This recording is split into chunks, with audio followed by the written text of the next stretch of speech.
Yeah, I think my problem is I have a lot of aha moments, and then it turns out that what I thought was an aha moment was not really, doesn't stand up to science, and it was probably just some error or some artifact. So that being said, we've had a few really exciting discoveries in our lab that have stood up and we're continuing to do research on.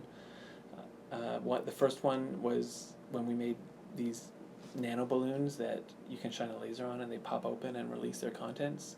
So we've started doing a lot of research in that and trying to think how can we transition that from something that works in the lab into something that could potentially be tested in humans. So that transition has been very exciting to try to be more, application oriented and translationally oriented.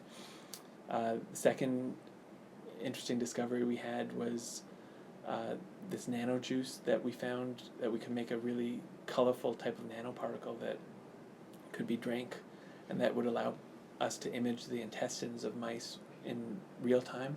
That was the first time that we're aware of that someone had a really nice method to do that non-invasively without harming the animals.